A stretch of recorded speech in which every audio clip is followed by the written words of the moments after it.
Se alguém entrar aí, depois me dá uma dica se o som tá legal. Vou melhorar essa câmera um pouquinho. Eu resolvi fazer uma atualizaçãozinha. Eu tenho um vídeo que me deu trabalho, fiz há mais tempo, sobre dinoflagelados aqui no canal. E como tudo que a gente já sabe pouco, às vezes, dessas coisas, e como tudo que a gente sabe pouco, quanto mais a gente vai estudando, vai passando tempo, a gente vê mais casos, vai acompanhando mais eventos e a gente vai aprendendo sempre mais. Eu acho que o meu vídeo antigo, ele é talvez muito radical, tem muita coisa que falta nele de informação,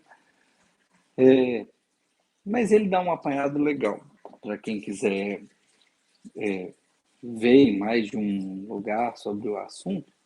Ele serve de referência, tem um vídeo muito legal do Riff Show, também recomendo.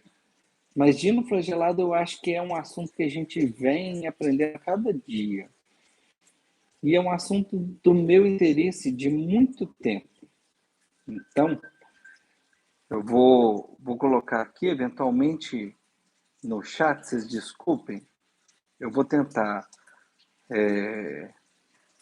discorrer um pouquinho as coisas que eu queria falar. Talvez isso, pensando numa live, igual a gente faz lá na live gostosa lá dos amigos do Marinho, vai ficar um pouco árido.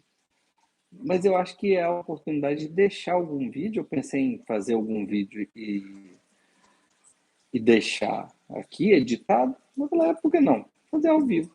É o que pode. O máximo é que vai ter meu zoar e meu gaguejamento aqui para vocês. Mas é uma oportunidade. Quem entrar aí ao longo do tempo, se quiser deixar algum questionamento, vocês desculpa, eu vou responder os questionamentos logo depois que eu terminar essa abordagem inicial aqui, porque eu acho que tem muita informação interessante. Só conferindo aqui, está tudo ok. Depois, se alguém puder me dar só o feedback do áudio, você está me escutando direitinho, para eu saber se eu não fiz nenhuma besteira aqui e se está tudo funcionando. Então vamos lá. No meu primeiro vídeo eu coloquei como dinoflagelado sendo o problema mais grave que eu podia imaginar para a gente lidar no aquário. Hoje em dia eu não penso assim.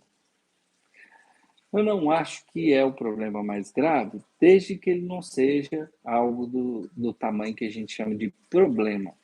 Porque depois de ver muitos e muitos e muitas microscopias de aquários diferentes, de tudo quanto é gente que vocês imaginar, dos aquários mais danados até os mais perfeitos, eu sempre consegui encontrar um dinoflagelado na água. É só procurar.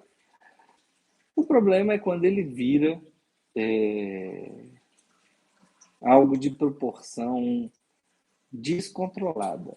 E o problema é que quando ele vira algo de proporção descontrolada, às vezes a gente não tem uma medida, não é igual um ciano ou algo verde, que a gente vai lá, toma uma medidazinha, faz algo de correção e vai resolver. Então é muito comum aquela história, nossa, eu estou há meses brigando com o dino flagelado, ele já matou meus corais, às vezes a gente já matou os corais fazendo medida para tentar controlar o dino flagelado, que eu acho que hoje é mais comum da gente fazer, que a gente fica desesperado demais.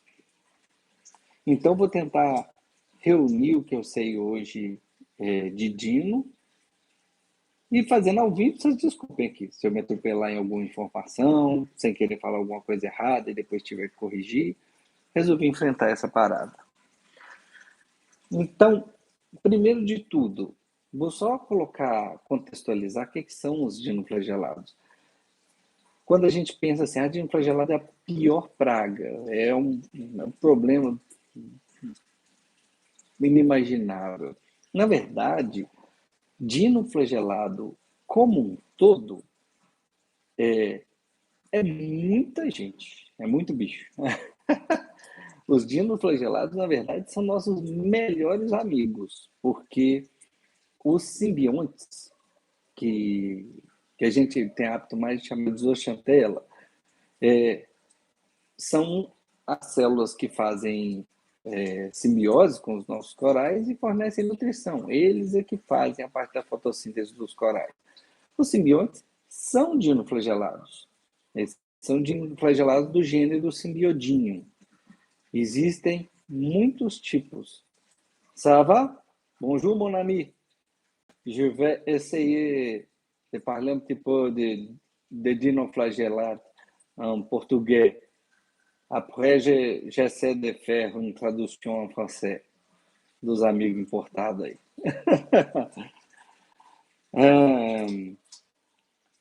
E eles, então, estão nos nossos corais como uma fonte de nutrição essencial. Então, se a gente descobrir algo que seja que vai eliminar completamente os dinoflagelados, a gente vai matar nossos corais. Tá? Graças a eles, eles são nossos grandes amigos. Problema, existe também dinoflagelado, o dino é um dinoflagelado. Existe dinoflagelado que causa doença em peixe. Então, quando a gente fala só dinoflagelado, a gente está chamando de muita gente. Mas tem o dinoflagelado alga, vou dizer assim, aquilo que a gente vê, aquele marronzinho cheio de bolha, que começa a dominar o aquário e matar tudo quanto é coisa, matar coral, esses são os dinoflagelados que eu vou chamar de dinoflagelado problema. E existem muitos gêneros, de muitas espécies de dinoflagelado, se a gente for falar de todas, hoje o povo estima mais de 1.500, 2.000, isso estimado. E até eu diria uns 10, 15 anos atrás, quando o pessoal fazia classificação pela microscopia, existiam mais ou menos 60 e poucas espécies descritas. Então, quando você vê em trabalhos, vou mostrar os dinoflagelados dessas regiões. De uma maneira geral, o pessoal está pensando nessas 60 espécies, 60 e poucas espécies descritas. Existem, do ponto de vista de descrição com análise genética, existe algo muito mais complexo do que isso hoje. Como que eles são classificados? Tudo, é complicado, né? Tudo que a gente vai explicar demais começa a ficar complicado. Antigamente, a classificação mais simplificada dos seres vivos era aquela de Linneu. Reino, filo, classe, gênero, ordem, família, espécie. Não sei nem se eu falei na ordem certa. Mas essa classificação de Linneu hoje, o pessoal não está dando tanta importância para ela, não. Tem umas classificações meio doidas aí, novas. O que interessa mais é a evolução das espécies, como elas foram se diferenciar do ponto de vista genético e não só de características morfológicas e fisiológicas ali, como imaginava o Linneu naquela época. Nessa classificação, que é o que é mais atual, o que chega mais perto do que a gente chamava de reino, eles seriam classificados como cromistas. E dentro de cromistas, dentro de alveolados. Então, eles são alveolados. Vocês vão ver muito escrito aí na internet que os dinoflagelados são protistas. Os protistas é um nome que a gente dava da época do Linneu. Então, isso também já não existe mais. E quando a gente fala de dinoflagelado problema de aquário, a vantagem é que hoje a gente já sabe muita coisa. Tem muito dinoflagelado que a gente sabe como gerenciar. Não é mais aquela coisa, ai meu Deus, de outro mundo, meu aquário está condenado e não sei o que fazer. Só que o que é difícil às vezes da gente explicar para o pessoal é que depende um pouquinho de um certo esforço para você ter uma ideia melhor possível de com qual ou com quais dinoflagelados que você está lidando. Então, esse esforço que às vezes meio que dá uma preguiça, porque às vezes envolve a gente colocar ele no microscópio. Eu vou tentar dar umas dicas de quais gêneros que a gente pode estar lidando, baseado na visão geral do aquário. Mas quando a gente quer chegar um pouquinho melhor, num diagnóstico mais preciso, depende ali um pouquinho de tentar. Eu acho que vale muito o esforço de colocar um pouquinho do substrato no microscópio. Quando eu falo colocar no microscópio, eu não estou falando de coisa complexa, não. O ideal seria, os microscópios hoje em dia, eles têm padrão, ou ele é um brinquedo, ou ele é um padrão biológico, ou ele é um padrão hospitalar, ou ele é um padrão laboratorial. Estou falando de microscópio padrão biológico escolar. Vou dar um exemplo. Isso aqui, ó. Isso aqui é um microscópio usado que eu comprei. É melhor isso aqui do que um brinquedo com maior magnificação. Às vezes é mais interessante para a gente uma boa resolução da lente do que uma magnificação sem ter uma boa resolução. Então, estou falando de resolução 400, 600 vezes. Isso aí é mais que suficiente para identificar a maioria dos gêneros com segurança. E às vezes a gente vê aí microscópio, esses de canetinha, de colocar no celular, no computador, com 1000 vezes. Só que a ampliação é tremenda, mas a definição é horrorosa. Você vê um pixel borrado, e aí ali, quando você está colocando a lente, a gente mexe aqui no foco. O foco tem essa peça aqui que eu esqueci o nome, maior, e essa menor. Quando a gente mexe menor, a gente consegue, às vezes, ver definição de pequenos detalhes, um flagelo, alguma coisa assim, e consegue ter certeza. E a gente não precisa de ter tanta certeza da espécie. Mas se a gente pegar umas dicas de quais espécies são, a gente tem um norte de o que fazer com esses dinoflagelados que vai facilitar muito a vida. E por que eu acho que isso vale a pena? Vocês vão ver que nas histórias de dinoflagelados tem gente que fica meses brigando, faz um tratamento, faz outro, faz tanta coisa no aquário que faz mais mal para os bichos que os bichos não vão aguentando. Uma coisa depois da outra. E quando você consegue uma classificação melhor, o tanto que você vai economizar do ponto de vista de saber o que você está fazendo, vale a pena, porque é uma economia tremenda. Você fala, eu estou com dino, vou comprar um UV. É um grupo de dinoflagelado que responde ao UV, e responde muito bem. Eu vou, talvez, aqui começar deles. Vale a pena para ele? Sem dúvida. Compra um UV para ontem. Não gasta com mais nada. Beleza, chegou numa classificação, te deu uma informação que fez valer a pena o investimento do que você vai fazer para tratar. Estou vendo o pessoal falar aqui receita. Sobre receitas, o que eu quero chegar é que para todos os dinoflagelados, eu rasgo meu diploma de medicina se existir uma receita única. Não existe uma receita única. Do ponto de vista de repetidas e repetidas tentativas de tratar de dinoflagelado, uma referência que eu dou para o pessoal é um tópico muito grande daquele fórum ReefTube. O tópico chama Dinoflagellates, Are You Tired of Battling Altogether? É um tópico que tinha 570 páginas. Não são posts, não, são páginas. E ao longo de muitos anos, pessoas foram relatando ali as experiências. Algumas pessoas desse tópico que foram muito chave, que ajudam muita gente, eu vou até citar aqui, porque eles trouxeram alguns guias de identificação, de gerenciamento, bem legais.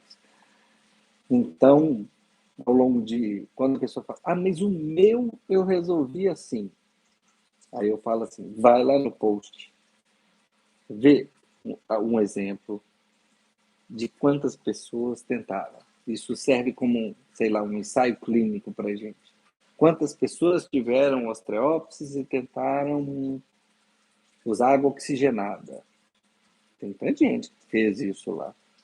Funcionou? Às vezes, a maioria das coisas inicialmente funciona, a maioria das medidas. Mas depois, passou 3 dias, 4 dias, já era. Está tudo ruim de novo. Então, eu vou tentar oferecer o melhor que eu tenho para tentar chegar na melhor resposta. É como se eu falasse assim, ó, não vale a pena a gente responder se você tem dinoflagelado. Vale a pena a gente responder se você tem dinoflagelado do grupo dos Ostreopsidaceae, Ostreopsis e Colia, ou os outros dinoflagelados. Se a gente pudesse dar nome diferente para esses dois grupos, do ponto de vista de o que fazer, seria ideal. Quando eu vou falar um pouquinho aqui de dinoflagelado, eu vou dar uma noção para vocês aqui de... Minha ideia não é que as pessoas mandem para mim todas as microscopias do Brasil. Pelo amor de Deus. Eu não trabalho com isso, nem tenho intenção.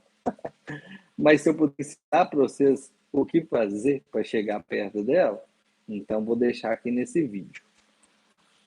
Isso daqui, vamos ver se está bonitinho aí, é mais ou menos a morfologia geral dos dinoflagelados.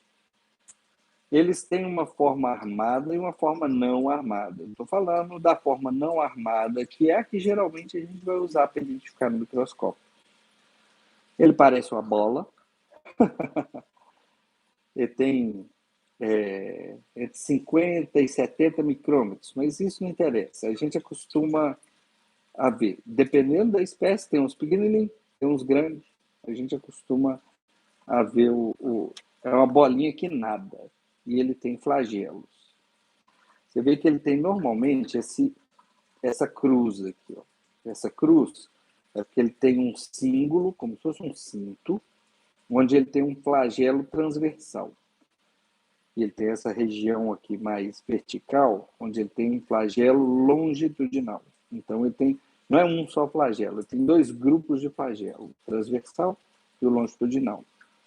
Interessa um pouquinho para identificar os dinoflagelados se ele tem esses 2 grupos, a posição disso aqui, se é mais para cima, se é no centro, se é mais para baixo, mas eu não vou entrar em detalhe disso, não.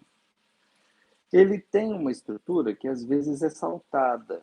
Isso aqui é o pirenoide, onde ficam os cloroplastos, a partir de onde ele faz fotossíntese.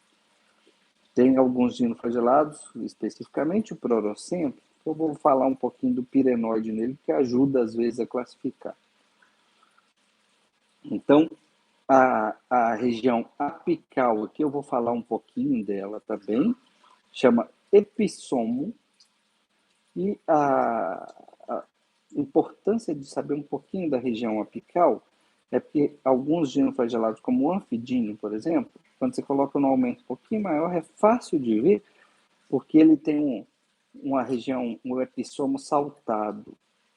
Então, ele tem como se fosse um bonezinho aqui, ó. A maioria, tudo que eu estou falando chegando até gênero. Quando a gente fala em chegar até espécie, aí eu precisaria de muito mais características, tá? Mas chegando até gênero, é bem suficiente para a gente. Então, vou chegar no primeiro grupo de dinoflagelados, que eu vou classificar aqui, que são os Ostreopsidaceae. Grosso modo, a gente está falando de Ostreopsis. Na verdade, eu só falei desse grupo porque Ostreopsis e Colia. Esse dinoflagelado é um dos dinoflagelados mais tóxicos que a gente tem. Esses dinoflagelados produzem algumas toxinas, elas podem fazer mal para quem ingere o dinoflagelado. Então, é comum, às vezes, quando você tem uma situação no aquário, problema, você tem às vezes um pouquinho de dinoflagelados, não é problema. Ah, mas ele tem a toxina. Não é problema, tem coral nosso que tem toxina, tem zoantos que tem palitoxina. As próprias toxinas dos dinoflagelados são um pouquinho parecidas com as palitoxinas. Duas delas são a mascarinotoxina e a ovatoxina. Então, o fato de ter um pouquinho não é problema, mas ter muito é problema. Eu vou mostrar aqui um exemplo de uma lâmina de um aquário problema com dinoflagelado. Quando você tira ali um pouquinho do substrato, quando você vai tentar identificar o que há de microvida, você só vê dinoflagelado. Você não vê copépodo, de anfípodo. Se você está vendo isso, é porque o seu dinoflagelado não deve estar na situação de problema. Ele está ali controlado. Copépodo come dinoflagelado? Come. Ele é uma forma de resolver? Não. Porque ele come e geralmente morre. Se tem um pouquinho de dinoflagelado, tem uns copépodes, eles comem dinoflagelado, um pouquinho morre. Tudo ali está num equilíbrio. Agora, quando ele está na situação problema, você não vê os outros elementos da microvida. Você vê praticamente só dinoflagelado. No mar, isso daí eles chamam normalmente de maré vermelha. Apesar de a gente associar a maré vermelha com ciano, a maré vermelha, problemática do mar, na maioria das vezes é uma proliferação, uma eutrofização por dinoflagelado. Ah, desculpa. Antes de eu falar um pouquinho dos osteópodes, eu tenho que falar uma coisa importante. Como é ao vivo, vocês vão desculpar. Pode ser que às vezes eu tenha uma interrompa aqui para falar de alguma coisa que seja importante. Por que a gente tem dinoflagelado? Que é importantíssimo. O que favorece o dinoflagelado a virar problema, ele é um bicho meio besta. É um alveolar besta. Ele morre por pouca coisa, às vezes. Você coloca ele na água RO, ele explode. O que favorece o dinoflagelado é pouca competição. Hoje em dia, eu cheguei a, junto com muitas outras pessoas que vêm acompanhando esses muitos casos de dinoflagelado, a gente chegou a essa conclusão. É falta de competição, é falta de microvida em volta dele, e aí ele começa a proliferar aos pouquinhos, e aí ele ganha uma proporção problemática, que é quando a quantidade de toxina, a quantidade de problemas que eles trazem, está conseguindo inibir a proliferação de qualquer outro tipo de microvida no aquário. Junto com essa pouca competição, um dos fatores que leva a ter pouca, leva a não ter tanta competição, a proliferar de dinoflagelado, é nutriente muito baixo. Então, estou falando de fosfato e nitrato indetectáveis, principalmente no aquário novo. Aquário novo, limpinho, substrato zerado, rocha artificial. Ça va, mon ami? Après, je fais une traduction pour vous. Merci.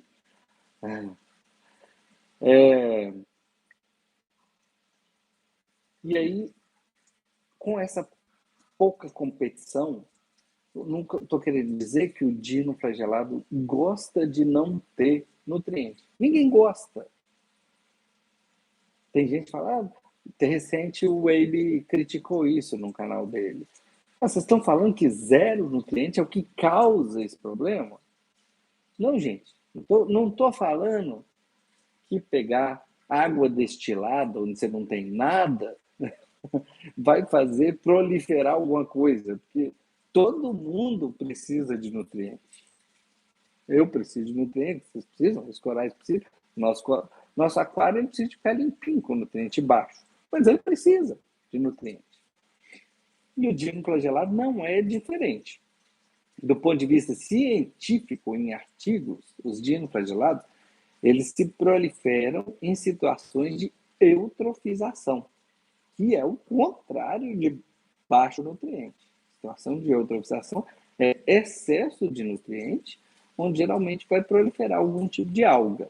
A alga pode ser Uma cianobactéria, pode ser algas verdes, podem ser dinoflagelados, e é nessa situação na natureza que eles costumam causar mara vermelha. Não costuma ser a mesma situação do aquário. E por que, que eu acho que é diferente no aquário? Porque no aquário a gente tem algo que a gente não tem na natureza, que é a possibilidade de começar esse ecossistema do zero. Então não tem algo verde, não tem diatomácea, a gente já tira a sílica toda da água, não tem mais ninguém para competir. Então, essa é a situação ideal que repetidas e repetidas vezes a gente vê ser o gatilho para a proliferação de dinoflagelado. Então, nutriente zerado durante muito tempo. Fosfato e nitrato zerado.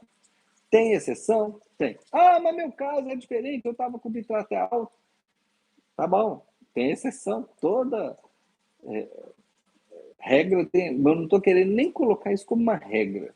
Isso é o que, de longe, mais frequentemente a gente vê como causador de dinoflagelado. Tem situação que o aquário está infestado de alga verde e aí depois começa a ter dinoflagelado?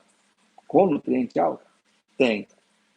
Tem situação que tem dinoflagelado junto com ciano e nutriente alto? Tem.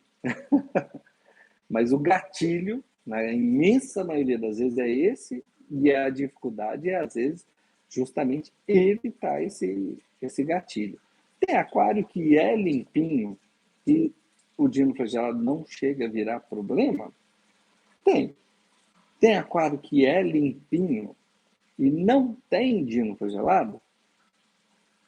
Duvido. Manda para mim uma amostra. Porque os mais limpinhos do Brasil, alguns eu já vi uma amostra. Então, dinoflagelado é algo que está ali. Não é que ele não tem, mas ele não virou problema. Isso que é o importante. E aí eu vou voltar lá atrás. Então, o primeiro grupo de dinoflagelados que é simples de resolver. Beleza de gerenciar. É o grupo dos ostreópsis. O grupo das Ostreopsidaceae, na verdade. Porque eu vou falar de uma outra exceçãozinha, que é o colia, que vem junto com ele. Qual que é a vantagem? O Ostreopsis, apesar de ser muito tóxico, ele tem uma vantagem, que ele tem uma solução simples. UV. Como que eu sei se eu tenho Ostreopsis? Se tiver acesso ao microscópio, vai simplificar bem a vida. Deixa eu ver se eu deixei separado aqui na página do Ostreopsis. Deixei não. Ah, eu tenho um videozinho aqui. O Ostreopsis é um dino bem regular, assim, né? Um formato. Gente, isso aqui não é um vídeo para um microbiologista, não. É para aquarista no futuro, então não vem ninguém me criticar, não. Eu quero simplificar as coisas para aquarista.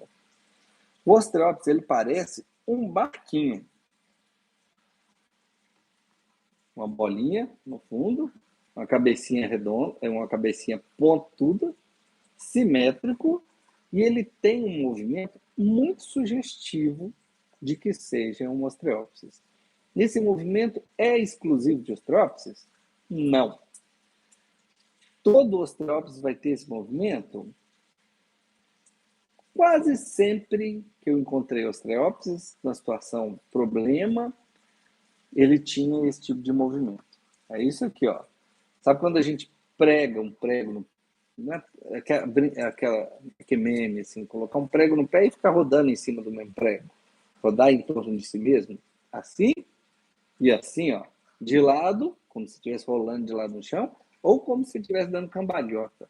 O Ostreopsis adora fazer isso, e às vezes, pelo movimento, a gente sabe que é Ostreopsis. Isso aqui, ó. Essa rodadinha clássica. Tá vendo ali? Às vezes ele sai do foco porque ele está dando a cambalhotinha. Pode ser de lado e pode ser no outro sentido. É exclusivo, isso aqui é para microbiologista, já repito. Não. Para aquarista, isso aqui ajuda demais, demais da conta. Por isso, quando às vezes o pessoal me manda amostra, peço para tentar mandar uma amostra para chegar no dia seguinte. Ou seja, o ideal é que você tire a amostra da parte, já coloque ali não precisa ser numa lâmina, um potinho de vidro qualquer, olha na hora no microscópio. Às vezes, numa magnificação menor, você já vê um monte de bolinha fazendo esse movimento, tem grandes chances de ser o Ostreopsis. Só para comentar aqui, eu estou falando de Ostreopsis e um outro Ostreopsidaceae, que é incomum, mas que vai entrar nesse mesmo plano de tratamento, que é essa bolinha pequenininha aqui, ó. Ele é menorzinho, meio marronzinho, ele parece um gordinho pequeno, meio sem graça. Ele é o colia. O colia também é enjoado, mas ele responde do mesmo jeito que o Ostreopsis. E como é que a gente vai tratar? Embora, ó, Léo, Riff Show, essa é pra você, hein? O Léo adora chamar o Ostreopsis de pelágico. Eu brinco com ele a vida inteira. Porque, na verdade, todos esses dinoflagelados que eu estou falando, eles são bentônicos, eles ocupam o bento. E quando você vai achar artigo, ele fala, deu bentonic dinoflagelatoostreopsis ovata. Então, eles classificam eles como bentônico mesmo, do ponto de vista científico. Mas a ideia do Léo não é de chamar dessa maneira, não é ruim, porque dá a ideia muito boa do que ele gosta de fazer. Ele ocupa muito frequentemente a coluna d'água. Tem dino que se assenta demais e tem dino que gosta de nadar. Ostreopsis e colia gostam de nadar. Isso é uma vantagem para poder tratar esses dinoflagelados. Por quê? A gente usa o UV e ele pega tudo que está na coluna d'água. E como tratar? Um bom UV, mais ou menos 1 watt para cada 10 litros de água do aquário e num fluxo para parasita. O fluxo tem que ser lento o suficiente para parasita. Geralmente é o fluxo mais lento do UV. A maioria deles tem uma tabelinha. Se não tiver, procura olhar direitinho. Não adianta colocar o UV em qualquer bomba lá e não está resolvendo. Não está resolvendo porque ele não está matando o dino. Ele precisa de um fluxo lento para passar por ali. E ele precisa ser grande o suficiente para resolver. Quanto maior esse UV, mais rápido ele vai resolver o problema de Ostreopsis e colia. Uma dica de que pode ser que você tenha Ostreopsis e colia olhando para o aquário é que ele, muito cedo, logo que ele está virando problema, eles já aparecem nos corais. Então, nos corais fica cheio de uma casquinha ali, aquele mesmo marrom, bolhoso, que está no substrato, ele aparece também nos corais. Para os casos em que a pessoa está tendo alguma dificuldade para poder resolver, uma medida interessante é colocar o UV pegando a água direto no display. Então, você deriva, em vez do recalque lá do SAMP, usa direto o display, tirando e voltando a água, com uma bombinha no fluxo lento. Então, é muito importante a dose do UV e é muito importante o fluxo e resolver esse dinoflagelado. Hoje em dia é mamão com açúcar. Não vale a pena dizer que teve dificuldade com Ostreopsis, é porque está fazendo alguma coisa de errado. Ostreopsis é muito fácil de resolver. Faz essa receitinha de bolo, que para Ostreopsis e para a maioria dos colia, está resolvido. Não está resolvendo? Provavelmente você classificou errado. Ou aconteceu uma coisa que é comum para dinoflagelado, você tinha uma flora mista. Você tinha um pouco de Ostreopsis, tinha um pouco de Ophidina, um pouco de Pleuronecenta, um pouco de outros dinoflagelados, e o Ostreopsis está controlando, e outro dinoflagelado passou a ser o predominante. E agora o seu problema mudou de nome. Então, é por isso que, às vezes, em longo prazo, você fala, está indo, mas não está resolvendo, continua aqui. Ele até muda o aspecto, está menos nos corais, está mais no substrato. É porque agora você tem outro dinoflagelado. Isso é possível de acontecer? totalmente possível. Já vi N vezes. Mas não resolver o Ostreopsis com o V é besteira. Classifica bem, por isso aí é interessante demais tentar fazer a microscopia dos dinos. No outro grupão de dinoflagelados, quem que eu coloco? Praticamente todos os outros que a gente encontra. E falando de todos os outros, eu estou falando do gênero anfidíneo. Tem várias espécies de anfidíneo que a gente às vezes encontra, uma frequente é anfidíneo cratere, mas não precisa ser uma só, não. Grosso modo, para aquarista, a gente meio que diferencia anfidíneo de célula grande e anfidíneo de célula pequena. Por quê? Porque no microscópio é um pouquinho... O anfidíneo de célula pequena, apesar de parecer anfidíneo, são as bolinhas bem pequenininhas. A gente sabe exatamente que espécie que é o anfidíneo de célula pequena? Não. Não sei responder exatamente que espécie que é. Mas, às vezes, no microscópio, de uma maneira simplificada, igual a gente chama coral de SPS, LPS, a gente chama de anfidíneo de célula grande e anfidíneo de célula pequena. Isso muda com o que fazer? Não, não muda muito, não. Tem alguns outros dinos que a gente também encontra? Tem. Mais raro, a gente encontra um que chama Prorocentrum. Mais raro ainda, a gente encontra, às vezes, o gimnodínio e outros mais raros ainda. Precisa saber todos? Não. Você consegue excluir Ostreopsis? Você já sabe mais ou menos o que fazer. Ou se você identificou o Ostreopsis, você também já sabe o que fazer. O único picuinha que tem que saber é que também tem um outro Ostrepsidace, que é o Colia, que reage igualzinho o Ostreopsis. É o único rodapé que vale a pena ser sabido. Então, vai estar turma grande aí, até o Dena está na área. Tô falando aqui de dinoflagelado, para substituir meu vídeo antigo, que hoje em dia não está mais atualizando aí sobre o que eu estou falando.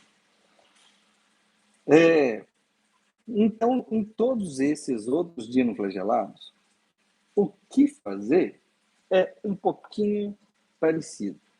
Tem uma receita de bolo simples, como a do Ostreopsis e do Colia? Não. Essa é a dificuldade. Eu vou te responder algo simples para resolver? Não. Tem algo simples que você pode fazer e você pode dar sorte? Tem, um tanto de coisa. Você está aqui vários métodos. Resolve para todo mundo? Não. Tem uma série de medidas que vale a pena tentar fazer em conjunto. Só para dizer assim, eu tenho dinoflagelado, ele é problema? Se você chegou a colocar no microscópio, isso aqui é problema. Isso é uma proliferação de anfidínio.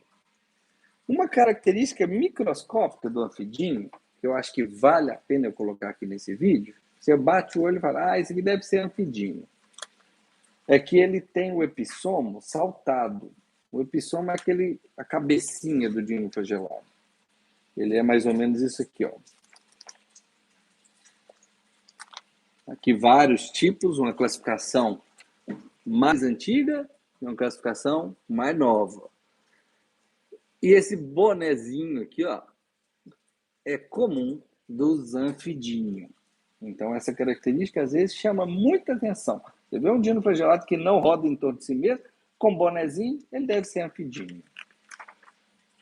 Já que eu estou falando deles também, só para deixar registrado aqui nesse vídeo, eu vou falar uma característica importante que pode levar a pensar no Prorocentrum. Que esse cara aqui... você está na dúvida, não é Ostreopsis nem Colia? Beleza, você já sabe o que fazer. Você precisa de saber que é Prorocentrum? Não. Mas acho que vale deixar registrado, uma das principais características do Prorocentrum é que ele só tem os flagelos longitudinais.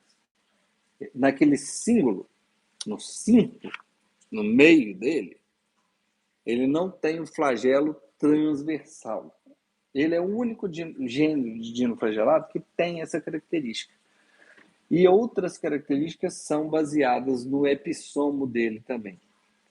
Só que para isso você precisa de uma magnificação muito grande. O flagelo, quando você mexe ali no foco, você consegue ver o flagelo do Jim. Então, isso é uma coisa que eventualmente pode ajudar alguém. É obrigatório saber que é fluorescente? Não. Basta saber que ele não é um Osteopsis nem um Collia. E o que fazer com esses caras? Tem múltiplos métodos. Eu vou ver depois o que o pessoal comentar aqui. Posso comentar alguma coisa sobre os métodos que o pessoal comentar. Mas eu vou comentar de um método específico que eu já demonstrei no meu canal, que eu não estou dizendo que ele deve ser seguido, não. Mas ele mostra os princípios que ajudam fortemente a controlar esses grupos de dinoflagelado, porque funciona para eles. É o método do cruzarias. Tem no meu canal uma demonstração, já aconteceu, deixei proliferar de propósito, eu deixei dino, eu não sabia que seria o anfidínio. O anfidínio, para usar o protocolo do cruzarias, usei o protocolo, resolvi e mostrei no meu canal o antes e depois da microscopia. Então, ou eu tive muita sorte, e muita gente tem muita sorte, ou ele de fato consegue controlar. Ele é uma solução definitiva? Frequentemente não é uma solução definitiva para dinoflagelado. Mas ele mostra, dá para a gente o guia do que o que fazer para tentar, de maneira em longo prazo, controlar, de fazer uma dosagem de carbono, através da dosagem de vodka, e fazer dosagem de bactérias saprofíticas. As bactérias saprofíticas não são as nossas bactérias nitrificantes. Por que a gente sabe disso? Porque tentaram fazer com bactéria nitrificante e não respondeu. E tem alguns grupos de bactérias saprofíticas para qual ele respondeu. Exemplos de bactéria, então, para eu falar aqui para vocês. O que vale a pena dosar? Exemplos conhecidos. Tem alguns que tem fora, se você está fora e está vendo esse vídeo, sorte sua, porque tem alguns que funcionam muito bem. Dr. Tim Waste-Away, Live Rock Enhance, Microbacter 7. Tem algumas cepas de bactéria que sabidamente ajudaram a resolver esses grupos de dino. Das nossas aqui, que a gente tem disponíveis nacionais, vou comentar coisas que a gente sabe que já ajudou a resolver. Tem uma da fauna, nossa queridinha, que são as Bactoballs, ajudaram muita gente a resolver. Do Barraque, ele tinha uma cepa que chamava NP Pro, que não eram só as nitrificantes, não eram só essas bactérias de começar o ciclo. Do Microfibre Leach, existe Special Blend, que é um tipo de... a gente suspeita que é um tipo de tiobactéria que usa enxofre, mas que elas têm a característica saprofítica.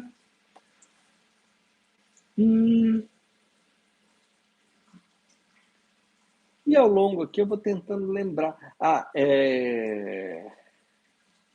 Desculpa, a NP Pro não é a do Barraque, é da Aquaforest, que também ajuda nisso. A do Barraque chama Bacter Pro, que também ajudou nisso. Então, são essas aí, e se o pessoal comentar aqui, às vezes eu comento.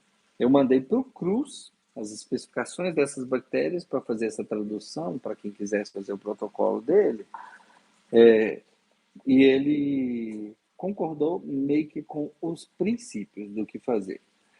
Então, o que ele faz é uma dosagem alta de carbono, adiciona as bactérias por vários dias para promover um bloom bacteriano. O bloom bacteriano vai ocupar espaço no aquário, consumir nutriente. O problema é pouco nutriente, você está consumindo. Isso é meio contraintuitivo, mas é aquilo que eu falei. Não é que o dinoflagelo gosta de pouco nutriente. ele gosta de estar sozinho. É simples assim. Então, quando você coloca gente do lado dele, você consegue suprimir o dino flagelado. Não estou querendo dizer também que você deve dosar carbono exclusivamente, porque dino flagelado é sabido também que eles se proliferam rápido se você só está dosando carbono. Então você tem que dosar também um competidor para ele. No fim do protocolo do Cruz, ele faz também um período de peróxido. Peróxido, o princípio dele é só matar micro-organismo, água oxigenada. Então, ele promove o Bloom e depois o peróxido, que é água oxigenada, é para diminuir aquela quantidade toda de tanto dino quanto bactéria. É interessante se for fazer o protocolo dele, é, se for fazer um cuidado em longo prazo, minha concepção é de que a água oxigenada irrita bastante os corais. Então, eu não sei se é algo legal de ser feito em longo prazo. Tem outra coisa que ele faz no protocolo Cruz, que é uma remoção mecânica. Isso ajuda demais com todos esses dinoflagelados, que pode ser feito através de nanobolhas, que eles chamam de nano bubble scrubbing. Isso, eu sei que não é fonte de carbono NP Pro. Eu estou comentando das cepas de bactéria que vale a pena ser associadas com fonte de carbono. Beleza? Depois eu volto lá para ver. Então, são algumas cepas que vale a pena a gente estimular junto com a fonte de carbono. A fonte de carbono é a comida. A bactéria é o bichinho que você quer que prolifere. Então, me perdi. Deixa eu voltar aqui. Estimulando proliferação bacteriana, muito acelerado, você consegue suprimir dino? Sim. Tem outro bicho no aquário que consegue suprimir um pouquinho dino? Tem. Diatomácea. Então, algumas ideias, essas ideias eu acho que ao longo do tempo a gente está entendendo que elas não são legais, que elas são erradas. Tá dando algo, olha o seu filtro, que é sílica, é sílica, é sílica. Quando tem problema de diatomácea, às vezes o problema é sílica mesmo. Quando o problema é dino, e às vezes a gente não está sabendo, essa sílica, por incrível que pareça, ela está te ajudando. Isso mesmo. As diatomáceas, elas fazem não só competição, mas já foi demonstrado que elas fazem uma coisa que chama alelopatia. A alelopatia é o princípio do antibiótico. É quando um micro-organismo produz substância para inibir o crescimento de outro micro-organismo. E as diatomáceas exibem alelopatia contra dinoflagelados. Tem gente que, entre as medidas que você pode fazer, é válido fazer isso, dosa sílica no aquário, para encher o aquário de diatomácea. Isso é válido e isso pode ajudar também a combater. Vocês estão vendo que esse grupo de dinoflagelados, os não Osteopsidaceae, eu não estou dando uma receita de bolo. Eu estou contando várias coisas que, seguidas ao longo do tempo, ajudam a resolver. E ajuda mesmo. Já tive mais de uma vez? Já. Resolvi fácil? Resolvi. Ajudei gente a resolver fácil? Já. Não é aquele trem, ai meu Deus, não tem. Então, recapitulando, apesar de ser várias coisas, você tem que fazer as coisas certas, as coisas que você sabe que ajuda a combater. Então, o resumo aqui do Cruz é que ele traz essas lições das medidas que, em longo prazo, vão ajudar a controlar os dinoflagelados osteopsidáceos. Desculpa, deixei de falar também de uma medida mecânica que ajuda bastante, que é uma coisa que eu tenho mania de fazer. Pegar uma pipeta, porque os dinoflagelados não osteopsidáceos, eles ficam muito no substrato. Às vezes eles começam a subir na rocha, tardiamente às vezes aparecem no coral. Mas eles ficam, é aquele substrato sujo. E às vezes aquele substrato sujo cheio de bolinha, né? Pessoal, bolinha não é dinoflagelados, tá? Bolinha só quer dizer fotossíntese. Ciano da bolinha, alga calcária da bolinha, coral da bolinha, ketomorfa da bolinha. Todo mundo que está fazendo fotossíntese pode dar bolinha. Mas, às vezes, aquela característica lotada de bolinha e fiapinho, ela é bem característica desses grupos de dino. E aí você pode dar uma borrifada. Quando você dá uma borrifada, ele pulveriza. Aquilo ali vira pó. Ele não sai um fiapo bem formado. Porque aquilo é tudo ser unicelular. Unicelular, um do lado do outro, grudadinho. Então, quando ele pulveriza, ele vai para a coluna d'água e parte disso pode acabar chegando na circulação, parando no perlon, troca o perlon frequente todo dia. Toda vez que você troca o perlon, a quantidade de dino que ficou ali nele, você está tirando do aquário. Ah, eu posso aspirar isso daqui, tirar sifonado do aquário? Pode. É um trabalho meio pouco produtivo, porque não fazendo as outras medidas, ele continua proliferando muito rápido. Então você tira e prolifera, tira e prolifera. É vantagem tirar? É uma medida simples para limpar qualquer problema do aquário. Você faz, sifona. Se você tiver a chance de sifonar e jogar essa água para um shark bag, especialmente esses de 50 micra, que são bem fininhos, e jogar essa água de volta para o SAMP, seria vantajoso, porque fazer troca de água muito frequente quando você está tendo problema de dinoflagelado ajuda um pouquinho a proliferar os dinoflagelados.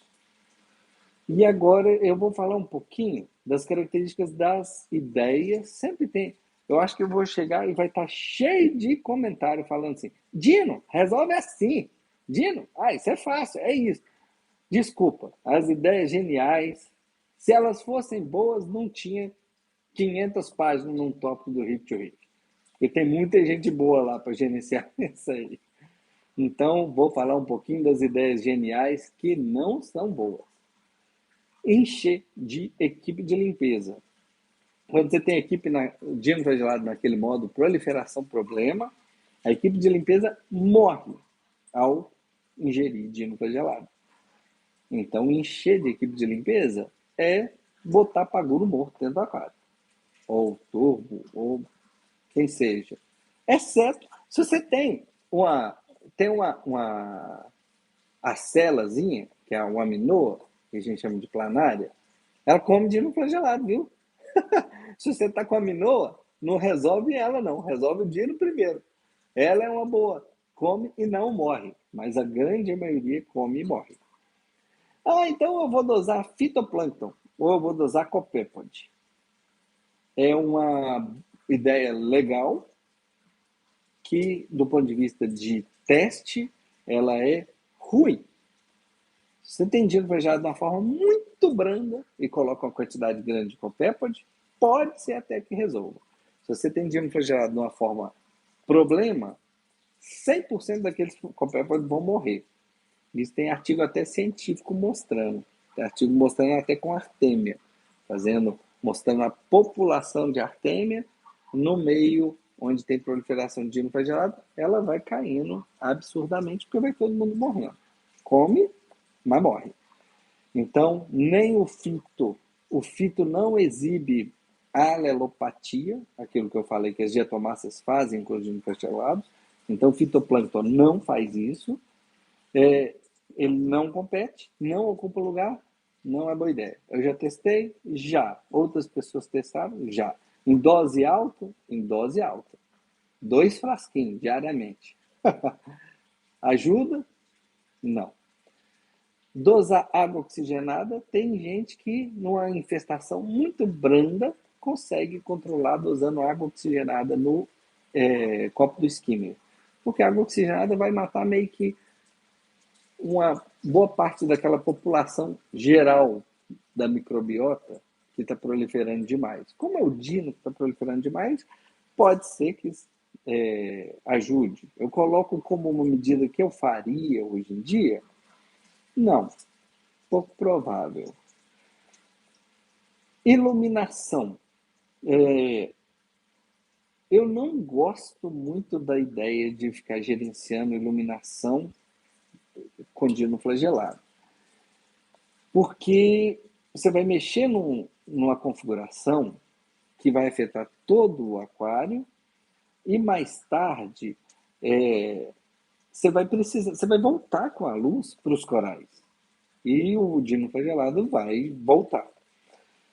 Mas pode ajudar, você está numa situação problema, difícil de gerenciar e pode ajudar? Pode, principalmente eliminando o branco. Vocês veem que o meu aquário está bem brancão. Eu não sei se eu vou gastar tempo de baixo, espero que não, para terminar essa live aqui, esse videozão, mas tem oferecido 60%, 70% de branco sem estar com problema de gino flagelado. Uma coisa não é igual à outra, não. Mas você está com problema de gino flagelado e acha que você precisa daquele empurrãozinho a mais, diminuindo um pouquinho no branco, você pode fazer isso. O princípio disso é que tem uma clorofila pectina, que é a clorofila preferencial do gino flagelado, que usa muito a frequência que a gente oferece através do branco e é um pouquinho menos eficiente para oferecer o azul. Você pode colocar no azulão, que pode ajudar um pouquinho a gerenciar. Eu recomendo dificilmente. Talvez eu recomendo o seguinte: é um aquário novo, as coisas estão começando a estabilizar, você está aquele nosso aquário novo, bonitinho, estéreo, vai torrar de luz branca ali no aquário zerado, é um possível empurrãozinho para começar a ter um problema de dino. Sobe a luz aos pouquinhos, à medida que os corais também vão se aclimatando e tudo mais. Mas eu acho complicado gerenciar a luz. Ah, eu resolvi com apagão. Sei que existe essa medida também. Apagão resolve os dinos flagelados? Resolve todos, por um dia. Apagão é o seguinte: se você tem ostreópsis, vai durar 24 a 48 horas o efeito do apagão. Você vai fazer 3 dias de apagão e vai ter 2 dias de alegria. Depois vai voltar. A não ser que você faça as outras medidas todas. Ah, eu resolvi só com o apagão. Não, garanto que você estava fazendo uma dessas outras medidas. Carbono, bactéria e tudo mais. Então, não recomendo como medida única o apagão, não. Para a anfidine, para os outros também ajuda? Ajuda um pouquinho. Qual que é a situação que eu acho o apagão uma boa ideia? Já fiz e já recomendei, já pessoas fizeram nessa situação. Quando você está ali com dosagem de carbono, bactérias, você está fazendo aquela coisa errada toda e está conseguindo controlar o dino, ou você fez o protocolo do Cruz, acabou de fazer o protocolo do Cruz, o aquário está limpozinho de dino, você vai dar uma tacada final, faz um apagão de 3 dias, principalmente para o grupo não ostropsidáceo, ele pode ser aquela tacada final interessante, que faz com que dure bastante tempo o seu período sem dino flagelado. Outras medidas, deixa eu pensar aqui. Eu acho que eu abordei tudo ou quase tudo. Pode ser que eu me lembre de alguma coisinha. Acho que agora eu vou tentar no chat. No chat eu vou tentar ser mega sucinto, turma. Vou dar um alô geral para quem esteve aí. Obrigado demais pela audiência. A ideia não era muito transformar isso numa live, fazer com que todo mundo fique plantado, mas transformar isso numa possível fonte de um videozinho menos aterrorizante do que o meu anterior de dino flagelado. Já até aos dinos, o Alfredo falou que... Opa! Ih, peraí. Deixa eu ir lá no começo. Alô geral para a turma.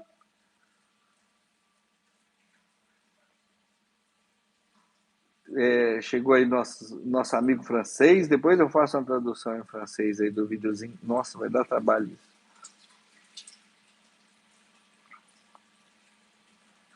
O Alfredo falou de muita gente com nutriente muito baixo que desenvolve dino. Isso é a receita de bolo. Tem lá no Riff to Riff, tem um tópicozinho que eu fiz assim, ó. Era uma zoeira, lógico. Você quer uma receita de bolo para resolver todos os dinos? Eu não tenho. Tem como resolver todos? Tem como resolver. Agora, eu tenho uma receita de bolo boa. Você quer ter dino flagelado? Eu coloquei lá uma receita de bolo com todos os itens para que você tenha dino flagelado. Segue ela bonitinho. E um tanto de gente comentou: Ó, eu segui essa receita direitinho. E agora eu tô com dino há vários meses. Mas é lógico que era uma zoeira. Isso aí é o que predispõe. Antigamente, os aquários, era hábito começar com rocha viva. O pessoal pegava a rocha do mar, cheia de bactérias diferentes ali, e colocava no aquário. Aquilo ali já oferecia uma quantidade uma diversidade de microvida tal que tornava muito infrequente os dinoflagelados.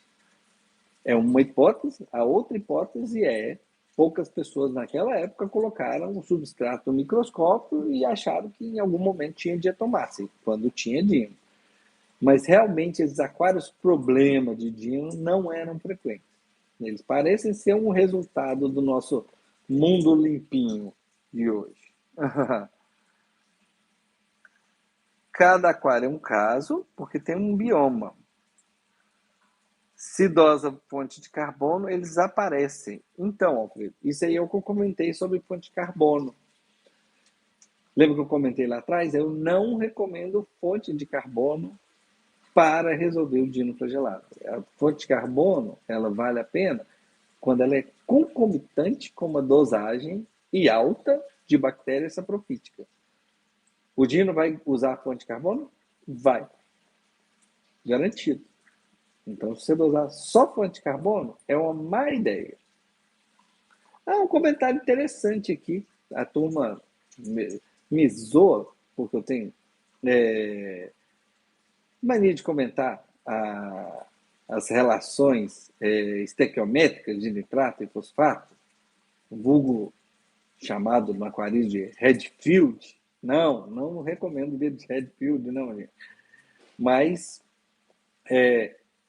quem comenta dessas relações comenta que uma relação mais alta de nitrato para fosfato, 20 para 0,5, uma relação de 30, 40, 50, 100, ela geralmente é muito frequentemente encontrada em aquário, nos aquários assim, bem maturados, estabilizados sem problema.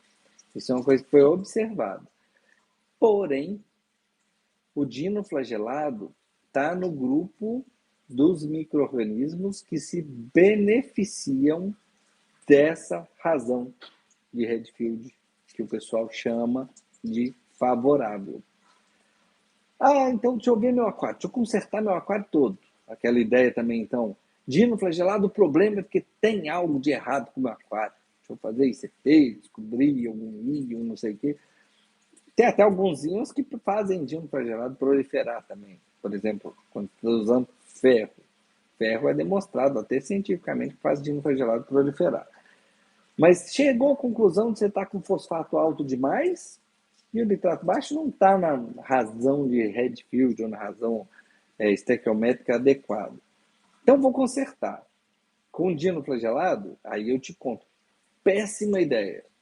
Péssimo momento para consertar. Duas coisas que não se conserta com dinoflagelado. Razão estequiométrica e sílica. São duas coisas que podem meio que conceitualmente, pode meio que ser algum problema para o aquário, mas quando você conserta na vigência de dinoflagelado, você está proliferando o dinoflagelado demais da conta. Então, não se conserta desequilíbrio estequiométrico, que muita gente considera que não existe. Eu respeito muito essa ideia, mas não vai tentar uma boa relação nitrato 100 para fosfato 001, que o dino vai comer solto. Ele já mostrou cientificamente que ele gosta disso.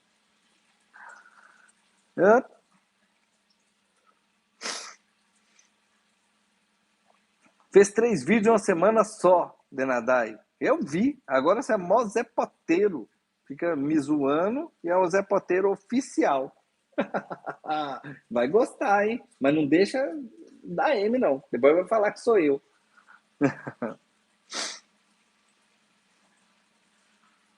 Em vez de usar só 2 cepas de bactéria, já tinha o Dino, é uma boa coisa que o Alfredo está comentando. Aspirar é uma boa coisa. Usar só 2 cepas de bactérias, eu não entendi se você achou que isso é má ideia ou boa ideia. De uma maneira geral, eu considero boa ideia. Especialmente as cepas de bactérias não nitrificantes. Não estou falando de nitrosomonas, nitrobacter, start, biodigest. Não estou falando de bactéria nitrificante, não. Essas bactérias que o pessoal coloca assim, de limpeza, saprofítica.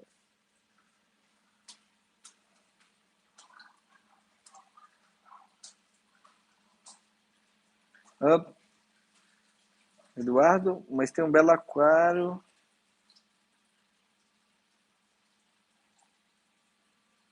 Acho que eles estão conversando entre si só.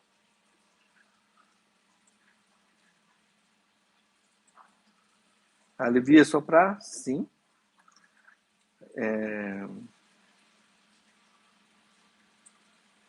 Meu aquário tem um tom quente que não é usual. O meu? Deve ter 2 motivos para ele ter um tom quente que não é usual. Motivo 1, no pico do dia eu deixo uma quantidade de luz branca bem acima do habitual das pessoas. Motivo número 2 é isso aqui, ó. Ele ainda tem uma quantidade de azul muito grande.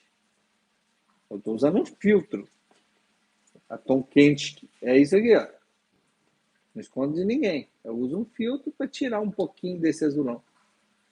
Agora, ó, posso deixar até um pouquinho sem. Ele está chegando aqui no meu pico de branco.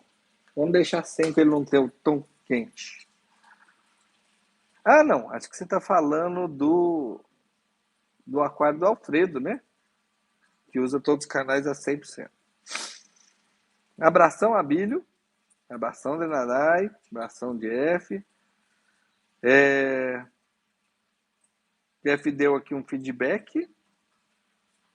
Falou que fez o protocolo. Ah, um detalhe sobre o protocolo. Acho que eu não comentei isso ali naquele momento que eu falei do protocolo. Ele ajuda bem. Se você fizer o protocolo do Cruz, tintim por tintim, boa parte dos problemas de Dino vão dar uma reduzida bem razoável. Então, ele ajuda bem. Eu recomendo todo mundo a fazer o protocolo do Cruz? Não, porque eu acho ele um pouquinho agressivo demais. Essa promoção do bloom bacteriano, o que é esperado que vai dar uma dificuldade para gerenciar na aquário? Lá entre o 3º até o 7º dia, a reserva varia bastante. Então, se tem espécie, tem animal que é mais sensível à variação da reserva ou mais sensível a dosar coisa no aquário, eu acho ele meio agressivo demais. Mas você pode usar as ideias dele, fazer a coisa de maneira mais lenta e persistente? Pode. Ah, mas carbono e bactéria não funcionam. Aí é ponto final, eu fiz o protocolo. Peguei Dino, Anfidino, fiz o protocolo, acabou. Funciona? Funciona. Precisa ser radical igual o protocolo? Talvez não. E talvez é o que hoje... Vocês veem que a resposta para o que fazer com o Dino, a resposta é que é complicada. E resolver o Dino não é complicado. Tá? Mas não tem uma resposta simples. Mas é o protocolo que mostra ali medidas interessantes mesmo para a gente controlar. Um pequeno detalhezinho que eu acho que eu queria incluir nesse vídeo antes de despedir da turma e deixar essa gravação aí para vocês. Existe gente que tem dinoflagelado concomitante com algas verdes. Geralmente a alga verde vem antes, uma Bryopsis, uma Anderbesia da vida, e aí os nutrientes começam a baixar por conta das algas. Não quer dizer que é por conta dos nutrientes que o dino veio, mas às vezes ele vem de maneira concomitante. que normalmente nesses casos aí eu recomendo fazer? Tratar a alga verde com fluconazol. Mais de uma vez eu já vi a quantidade de alga verde reduzir e a proliferação de dinoflagelado melhorar absurdamente junto com isso.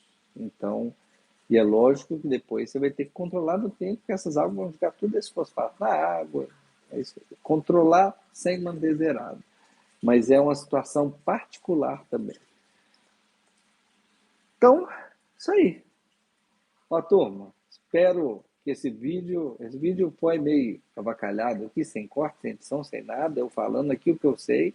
Posso ter falado alguma coisa de errado, vocês me desculpem. Se precisar algum dia eu conserto e faço um outro vídeo bonitinho. Mas eu garanto que ele já está bem melhor do que o meu vídeo anterior, porque tem um conceito mais amadurecido. Abraço, valeu!